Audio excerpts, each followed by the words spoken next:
আর ওই অন্ধকার কবরে একা কেমনে থাকবো? বালিশ নাই, বিছানা নাই, বাতি নাই, অন্ধকার। দুনিয়াতে আমি অন্ধকারে একা থাকতে পারি না, আমি কেমনে কবরে থাকবো রে আল্লাহ? আমি আর গুনাহ করব না, আর কারো হক নষ্ট করব না। আয় আল্লাহ, হাতের দিয়ে গুনাহ করব না, চোখের গুনাহ করব না, জবানের গুনাহ করব না। ও আল্লাহ, তুমি মাফ করিয়া দাও।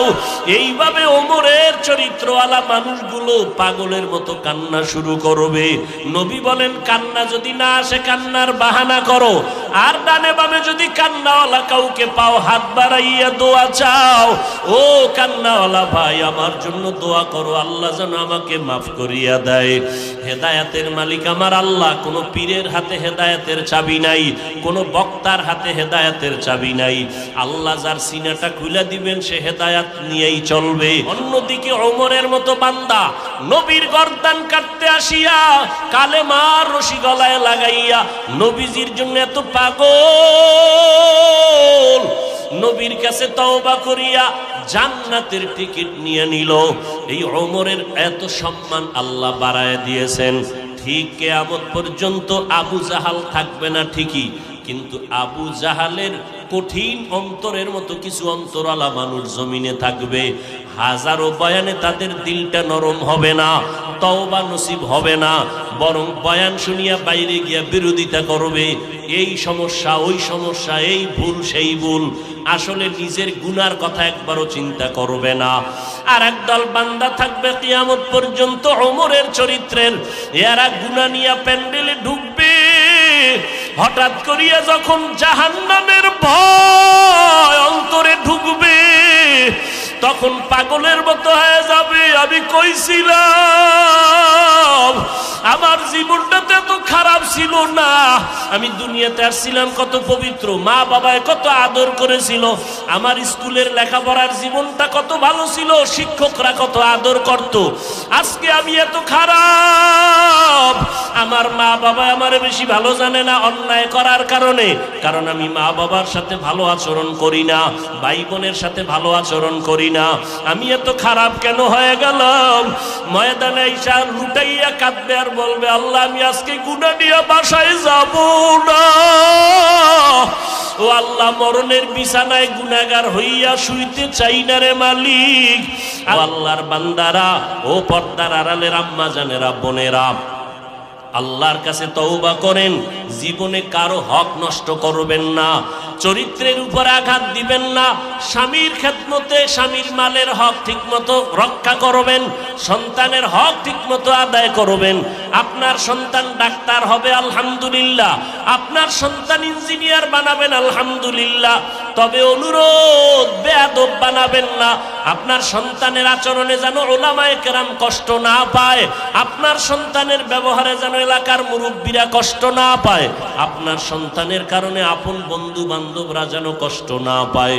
বরং আপনার সন্তানকে এমন আদর্শ দিয়া যাবেন, সন্তানের ব্যবহারে সবাই দোয়া করবে, খুশি হয়ে যাবে, দিলে শান্তি লাগবে। এমন একটা সন্তান আদর্শ ডাক্তার বানায় যান, আদর্শ ইঞ্জিনিয়ার বানায় যাবেন। ও যুবকেরা, জবানকে হেফাজত করো, আল্লাহর কাছে বলতে থাকো, আল্লাহ তুমি মেহেরবানি করে আমাকে কবুল করে নাও। আল্লাহর কাছে ব্যবসায়ী ভাইরা, ব্যবসার জায়গায় বসি আমার আল্লাহর হুকুম মতো চলেন, নামাজটা ঠিক মতো পড়েন, দেখবেন অল্প টাকায় বরকত অনেক বেশি হবে। কাস্টমারের সাথে খারাপ আচরণ করবেন না, ধোঁকা দিবেন না।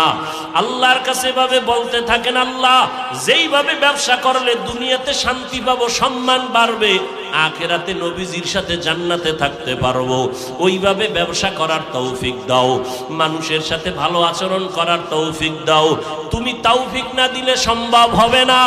এইভাবে তওবার নিয়ত যদি অন্তরে থাকে, তবে একটা চিরচরিত সত্য কথা, আবু জাহাল 9 বছর দেখলো, বয়ান শুনলো, নবীর সব কিছু জানলো, এরপরও কালেমা পড়লো না। আযাবের ভয়, মরণের পরে আযাব হবে, আল্লাহর কোরআনের আয়াত।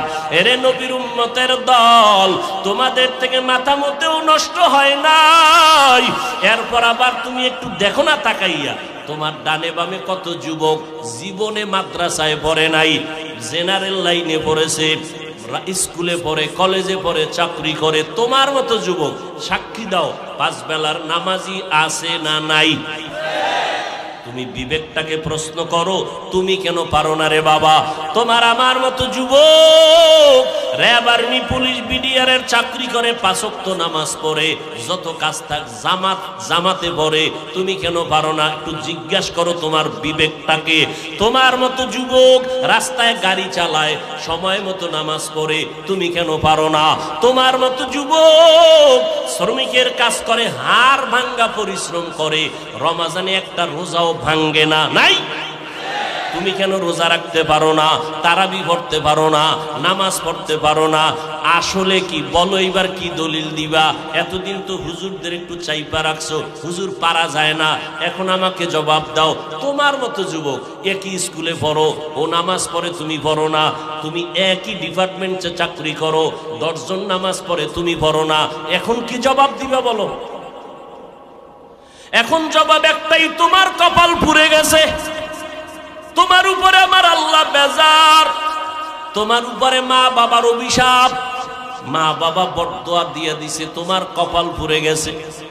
মোনাজাত তো সবাই দেই, অনেকের চোখে পানি, আবার অনেকের চোখে পানি নাই, কান্না নাই, আর একজন কানতে কানতে বেউসায় যায়, কারণ ওর উপরে মাওলার রহমতের নজর লাগছে, আল্লাহ ওয়ালাদের দোয়া লাগছে, মা বাবার দোয়া লাগছে, চোখের পানি এমনিই বের হয় না। তোমার এই মিরপুর থানায় আসামি দইরা পুলিশে কি মারা মারে, এরপরও চোখে পানি আসে না, নাই? অথচ ওয়াজের প্যান্ডেলে আল্লাহওয়ালারা উলামায়ে কেরাম বয়ান করে, 50 হাত 200 হাত দূরে বসে যুবক চিৎকার দিয়ে কান্না করে, একজনারে বেত দিয়ে মারলেও কান্দে না, আর একজনে বয়ান শুনে শুনে কান্না করে। একটু চিন্তা করো, ওরে মারলো কে? এরে যুবক, আমাকে একটু বিবেক দিয়া জবাব দাও, বিবেকের সাথে বেঈমানি করিস না রে যুবক। একই চুলায় রান্না হয় ভাত আর তরকারি, রান্না করার রাঁধুনি আমার মা, খেয়াল করো, একই তরকারি, একই মশলা, একই চুলা, একই আগুন, আর রান্নার পরে আব্বা খায়, আম্মা খায়, আমিও খাই, বোনেরাও খায় একই, কিন্তু দিন দিন আব্বা আম্মা হয় দুর্বল, আমরা হই শক্তিশালী সবল। এই বুদ্ধিজীবীরা জবাব দাও, আমাকে তো বুদ্ধি নেই, তোমার অনেক বুদ্ধি, জবাব দাও কারণ কি? আল্লাহর কুদরত বলবা না, কারণ তুমি আল্লাহকে মানো না, তুমি আল্লাহর কুদরত বলবা কেন? আমরা বলবো আল্লাহর কুদরত। একই খানা, একই চুলায় রান্না, আব্বা আম্মা একই খানা খায়, আমরাও একই খানা খাই, তাদের রোগ বাড়ে, আমরা শক্তিশালী হই, তারা দুর্বল হয়, কারণ কি? এত যুক্তি, এত বুদ্ধি, দাও জবাব দাও। এরে আল্লাহর বান্দা, তোমার থেকে 1000 কোটি গুণ বুদ্ধিমান ছিল আবু জাহাল, যার নাম ছিল আবুল হেকাম, বুদ্ধিমানের বাবা। কিন্তু বুদ্ধি হইলে কি হবে? পৃথিবীর শ্রেষ্ঠ মানুষটাকে মানুষ বলে চিনতে পারে নাই। রহমতের নবী এত দাওয়াত দিলেন, কালেমা পড়ে নাই। এরে যুবক, একটু চিন্তা করো, বালিশে মাথা লাগাও, যার মনের মনে প্রশ্ন করো, আমার মতো যুবক যদি স্কুলে পড়ে নামাজ পড়ে, আমি কেন পারি না? আমার মতো যুবক যদি চাকরি করে নামাজ পড়ে, আমি কেন পারি না? আমার কপাল কেন খারাপ? এইভাবে যখন চিন্তা করতে থাকবা, একদিন দেখবা হেদায়েতের দরজা খুলে যাবে। আর মা বাবার কাছে মাঝে মাঝে দোয়া চাইও, মা বাবায় দোয়া করলে আরশে আজিমে পৌঁছতে কোনো পর্দা থাকে না। এজন্য মা বাবার দোয়া বড় দামি। মা বাবার চোখের পানি আর দোয়া ছাড়া আমি বান্দা চেয়ারে বসতে পারি নাই।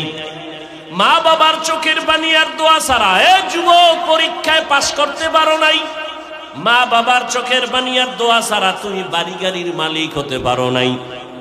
অতএব এখনো সময় আছে, তওবার দরজা খোলা, নেক আমল ধরো, শিরিক মুক্ত জীবন গড়ো, আল্লাহর মোহাব্বত নিয়ে চলো। চাকরি ছাড়া লাগবে না, স্কুল বন্ধ করা লাগবে না রে বাবা, মাদ্রাসায় আসার দরকার নাই। ভালো করে শুনো যুবক, পর্দার আড়ালের আম্মা জান আসেনি?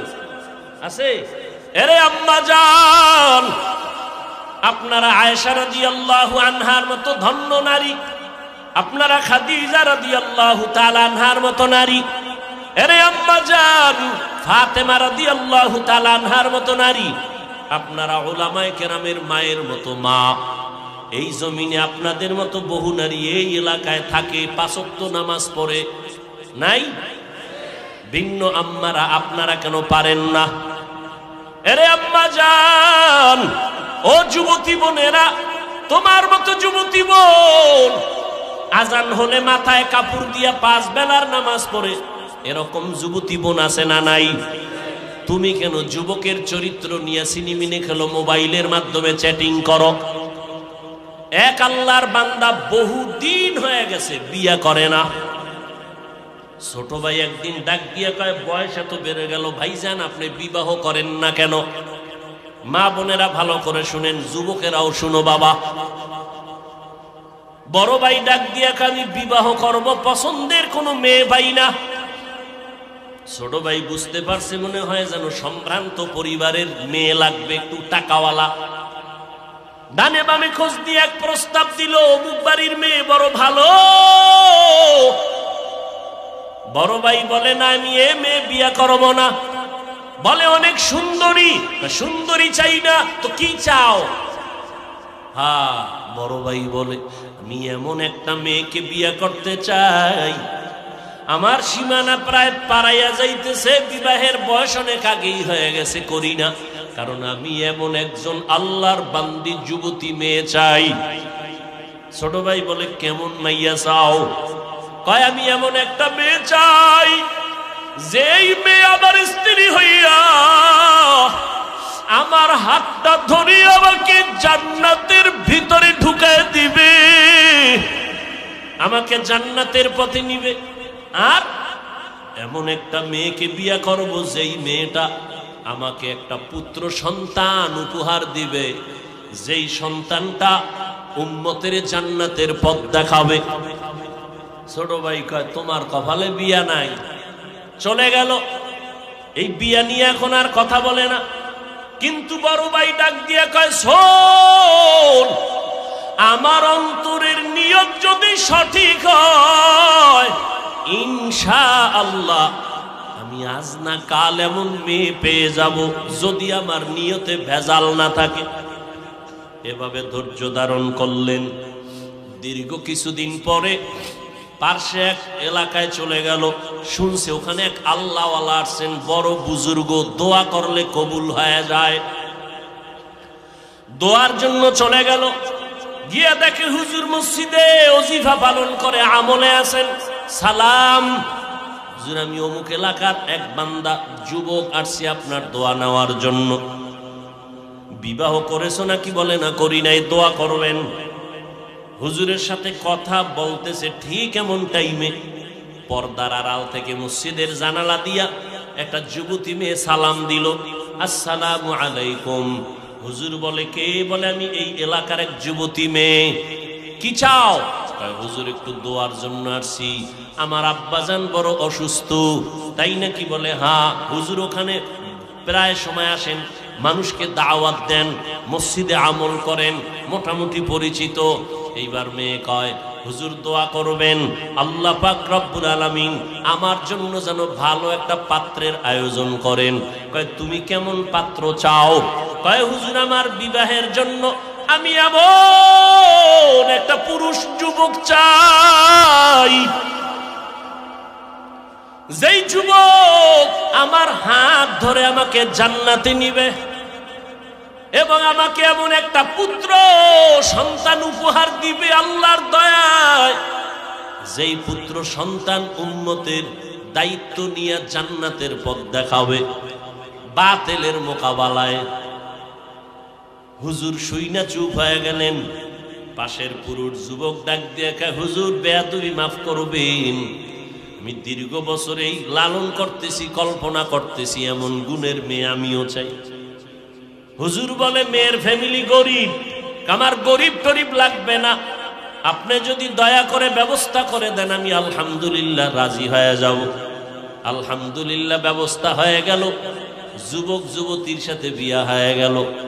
এই দুইজনার সংসার শুরু হয়ে গেল। এই যুবক আর যুবতীর দাম্পত্য জীবন সুখময় জীবন।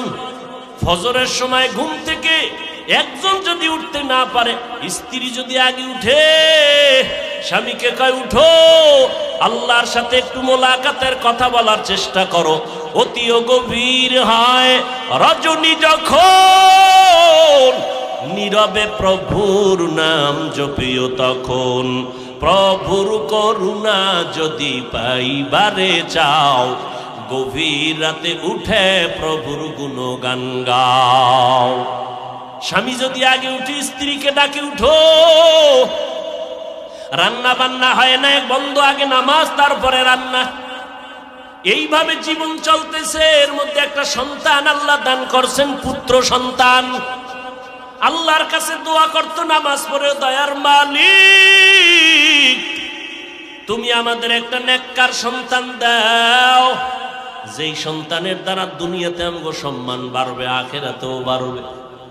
আল্লাহ দোয়া কবুল করে ফেলছেন।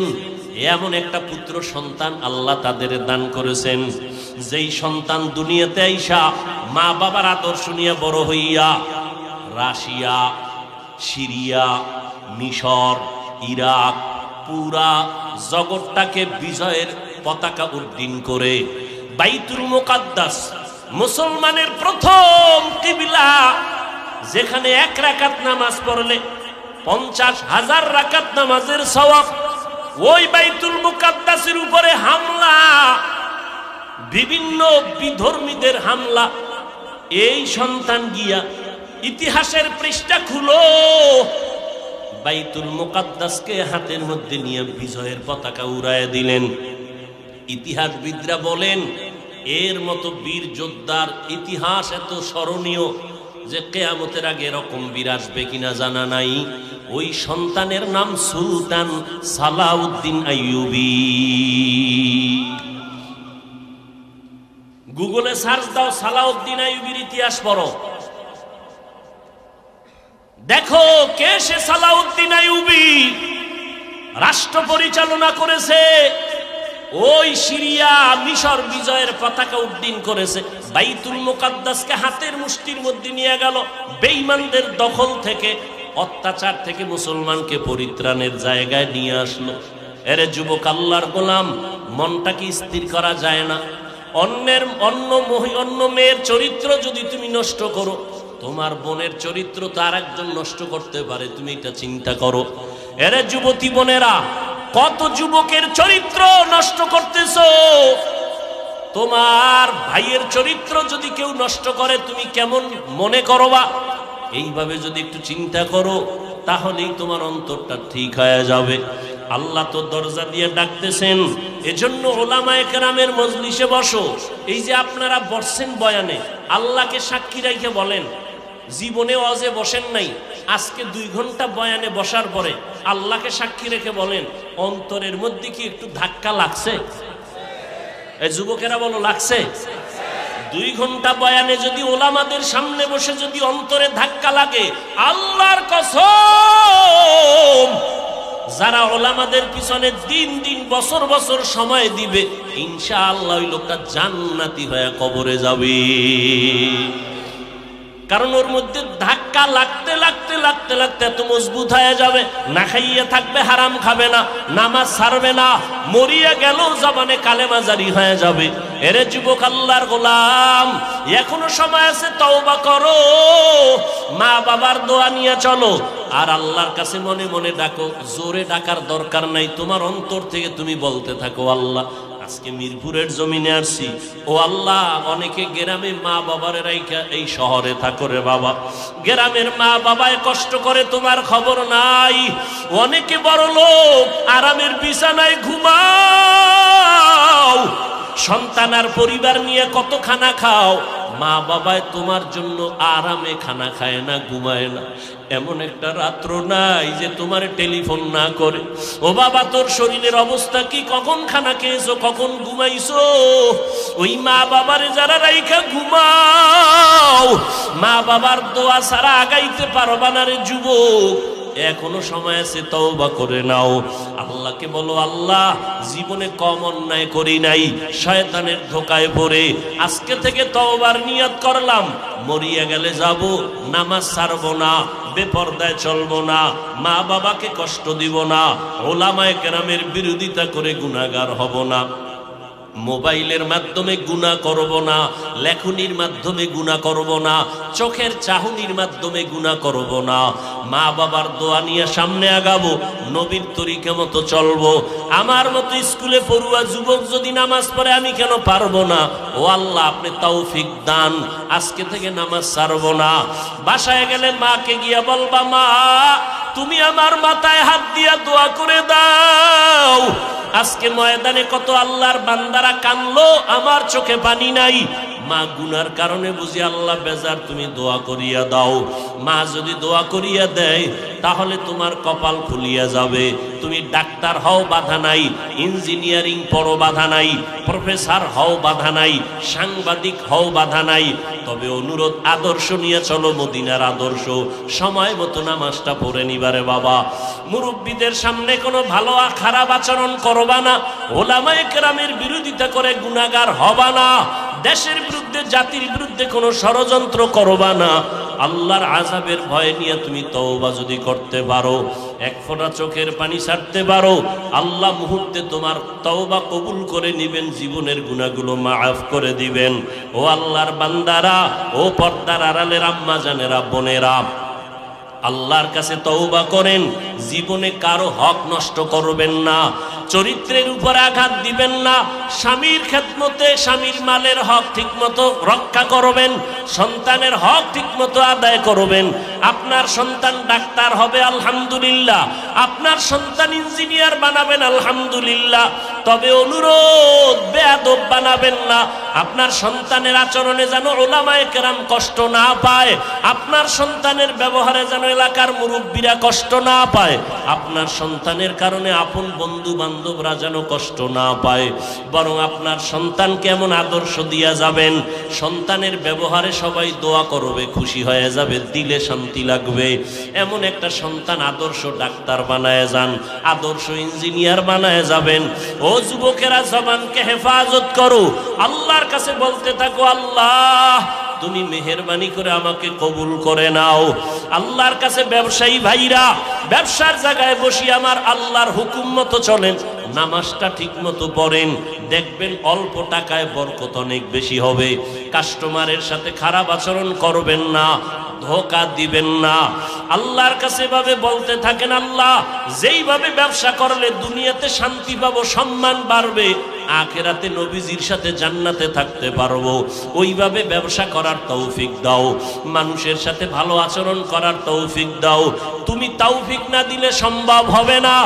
এইভাবে তওবার নিয়ত যদি অন্তরে থাকে, তবে একটা চিরচরিত সত্য কথা, আবু জাহাল 9 বছর দেখলো, বয়ান শুনলো, নবীর সব কিছু জানলো, এরপরও কালেমা পড়লো না।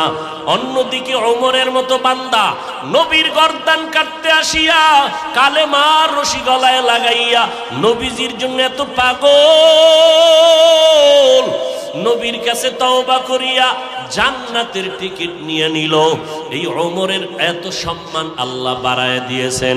ঠিক কিয়ামত পর্যন্ত আবু জাহাল থাকবে না ঠিকই, কিন্তু আবু জাহালের কঠিন অন্তরের মতো কিছু অন্তরালা মানুষ জমিনে থাকবে। হাজারো বয়ানে তাদের দিলটা নরম হবে না, তওবা নসিব হবে না, বরং বয়ান শুনিয়া বাইরে গিয়া বিরোধিতা করবে, এই সমস্যা ওই সমস্যা, এই ভুল সেই ভুল, আসলে নিজের গুনার কথা একবারও চিন্তা করবে না। আর একদল বান্দা থাকবে কিয়ামত পর্যন্ত ওমরের চরিত্রের, এরা গুনাহ নিয়া প্যান্ডেলে ঢুকবে, হঠাৎ করিয়া যখন জাহান্নামের ভয় অন্তরে ঢুকবে, তখন পাগলের মতো হয়ে যাবে, আমি কইছিলাম আমার জীবনটাতে এত খারাপ ছিল না। আমি দুনিয়াতে আসছিলাম কত পবিত্র, মা বাবায় কত আদর করেছিল, আমার স্কুলের লেখাপড়ার জীবনটা কত ভালো ছিল, শিক্ষকরা কত আদর করত। আজকে আমি এত খারাপ, আমার মা বাবা আমারে বেশি ভালো জানে না অন্যায় করার কারণে, কারণ আমি মা বাবার সাথে ভালো আচরণ করি না, ভাই বোনের সাথে ভালো আচরণ করি না। আমি এত খারাপ কেন হয়ে গেলাম? ময়দানে ঈশা লুটাইয়া কাঁদবে আর বলবে, আল্লাহ আমি আজকে গুনাহ নিয়ে বাসায় যাব না। ও আল্লাহ, মরণের বিছানায় গুনাহগার হইয়া শুইতে চাই না রে মালিক। আজকে আমি একা রুমে থাকতে পারি না, ভয় পাই। আর ওই অন্ধকার কবরে একা কেমনে থাকবো? বালিশ নাই, বিছানা নাই, বাতি নাই, অন্ধকার। দুনিয়াতে আমি অন্ধকারে একা থাকতে পারি না, আমি কেমনে কবরে থাকবো রে আল্লাহ? আমি আর গুনাহ করব না, আর কারো হক নষ্ট করব না। আয় আল্লাহ, হাতের দিয়ে গুনাহ করব না, চোখের গুনাহ করব না, জবানের গুনাহ করব না। ও আল্লাহ, তুমি মাফ করিয়া দাও। এইভাবে ওমরের চরিত্রওয়ালা মানুষগুলো পাগলের মতো কান্না শুরু করবে। নবী বলেন, কান্না যদি না আসে কান্নার বাহানা করো, আর ডানে বামে যদি কান্নাওয়ালা কাউকে পাও হাত বাড়াইয়া দোয়া চাও। ও কান্নাওয়ালা ভাই, আমার জন্য দোয়া করো, আল্লাহ যেন আমাকে মাফ করিয়া দেয়। হেদায়েতের মালিক আমার আল্লাহ। কোনো পীরের হাতে হেদায়েতের চাবি নাই, কোনো বক্তার হাতে হেদায়েতের চাবি নাই। আল্লাহ যার সিনাটা খুলে দিবেন সে হেদায়েত নিয়েই চলবে। মরিয়া গেলে দাড়ি কাটবে না, বেপরদায় চলবে না, মা বাবার সাথে বেয়াদবি করবে না, ওলামাদের সাথে বেয়াদবি করবে না, দেশ ও জাতির বিরুদ্ধে ষড়যন্ত্র করবে না। ও আল্লাহর বান্দারা, মুনাফিকি যদি না থাকে, খাঁটি মনে তওবার নিয়ত যদি থাকে, খাঁটি তওবার নিয়ত যাদের আছে তাদেরকেই বলবে, একটু দুটো হাত আমার আল্লাহকে দেখাইয়া দাও। আয় আল্লাহ, আমাদের তওবা কবুল করে নেন, আমাদের হাতগুলো কবুল করে নেন। একটা হাতেরও গুনার কারণে ফিরাইয়া দিয়েন না রে মালিক। আমার কলিজার যুবকগুলোরে কবুল করে নেন, নবীর আদর্শওয়ালা বানাইয়া দেন। আয় আল্লাহ, গুনার কারণে দিলটা পাথর, চোখে পানি নাই, কান্নাওয়ালা চক্ষু দান করেন আল্লাহ। শয়তানের ধোঁকার থেকে বাঁচিয়া থাকার তৌফিক দান করেন। মরণ পর্যন্ত সুন্নতি জিন্দেগির উপরে চলার তৌফিক দান করেন। আমিন। আলহামদুলিল্লাহি রাব্বিল আলামিন। والصلاة والسلام على سيد الأنبياء والمرسلين وعلى آله وأصحابه أجمعين يا أرحم الراحمين يا أرحم الراحمين يا أرحم الراحمين رب ارحمهما كما ربياني صغيرا اللهم إنك عفو كريم تحب العفو فاعف عنا اللهم إنا نسألك رضاك والجنة ونعوذ بك من سخطك والنار اللهم إنا نعوذ بك من البرص والجنون والجذام وسيء الأسقام ودير মালিক কুদরতের নজর দিয়া তাকায়া দেখেন এই ময়দানে আপনার বান্দাগুলো কি জন্য হাজির হয়ে গেলেন। আয় আল্লাহ, টাকা চায় না, বাড়ি চায় না, খানা চায় না, জাহান্নাম থেকে মুক্তি চাই।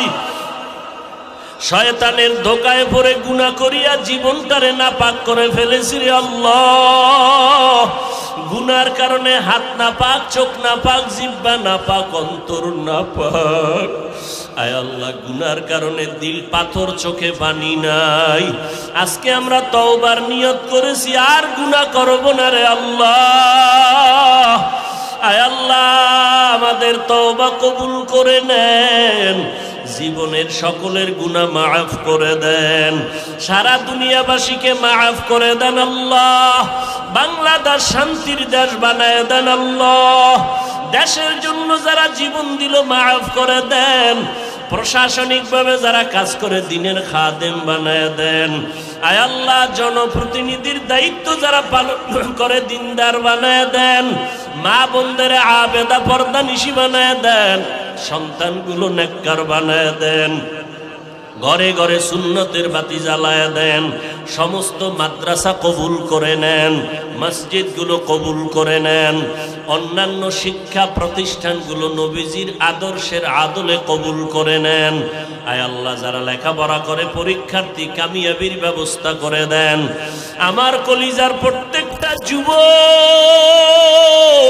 5 ওয়াক্ত নামাজি কোরআন পড়নেওয়ালা বানায় দেন রে আল্লাহ।